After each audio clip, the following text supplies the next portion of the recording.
prolétaires de tous les pays, unissez-vous, voilà, ou travailleurs, enfin voilà. Donc du coup, ça fait facho de tous les pays, niquez-vous. Misère, misère, on ne sait pas ce qui est le plus inquiétant.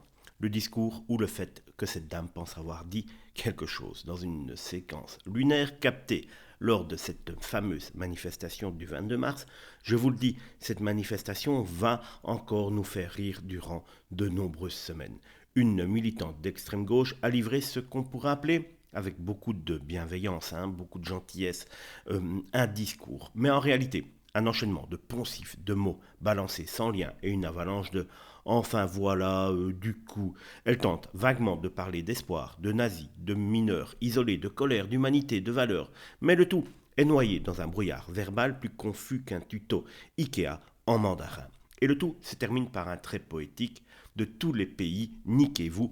Voilà, ça résume bien le fond de leur pensée, une indignation bruyante, mais sans queue ni tête, pas d'arguments, pas d'idées, pas de projet. Elle devrait véritablement s'engager dans le mouvement LFI. Elle finirait très rapidement en haut de l'organigramme. Juste une colère mal canalisée qui devient un vide abyssal et surtout un sketch involontaire. Mais regardez-la, vraiment, regardez-la avec son panneau, sa petite pancarte au-dessus de la tête.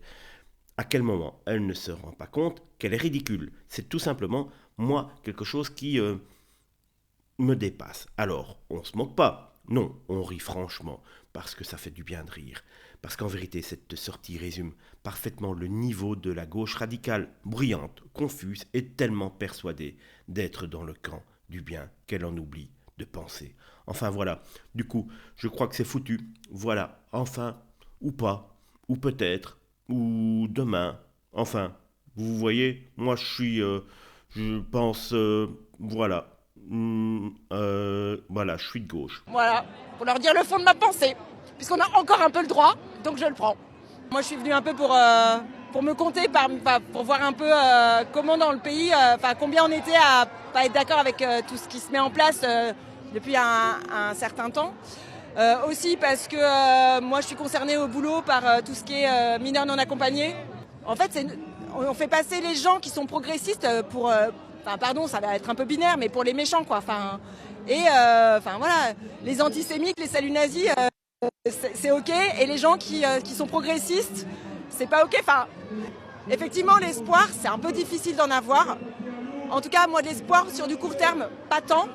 Je pense que sur le long terme, oui, parce qu'à un moment donné, l'histoire, elle a montré qu'il y a des moments dégueulasses, et je pense qu'on y est. Enfin, on commence à y aller. Je crois qu'on n'est pas au cœur du truc.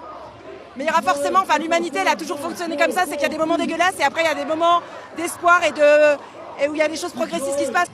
Je trouve que c'est important pour moi de garder cette colère contre ce qui se passe, parce que si je lâche la colère, même si c'est très désagréable, si je me mets à lâcher, je me dis c'est foutu, puis même par rapport à moi, ce à quoi je crois et à mes valeurs, j'ai pas envie de devenir ça, quelqu'un qui se résigne, même si parfois c'est un peu chaud de toujours lutter, et puis surtout c'est un rouleau compresseur, ça n'arrête pas tout le temps. Bon voilà.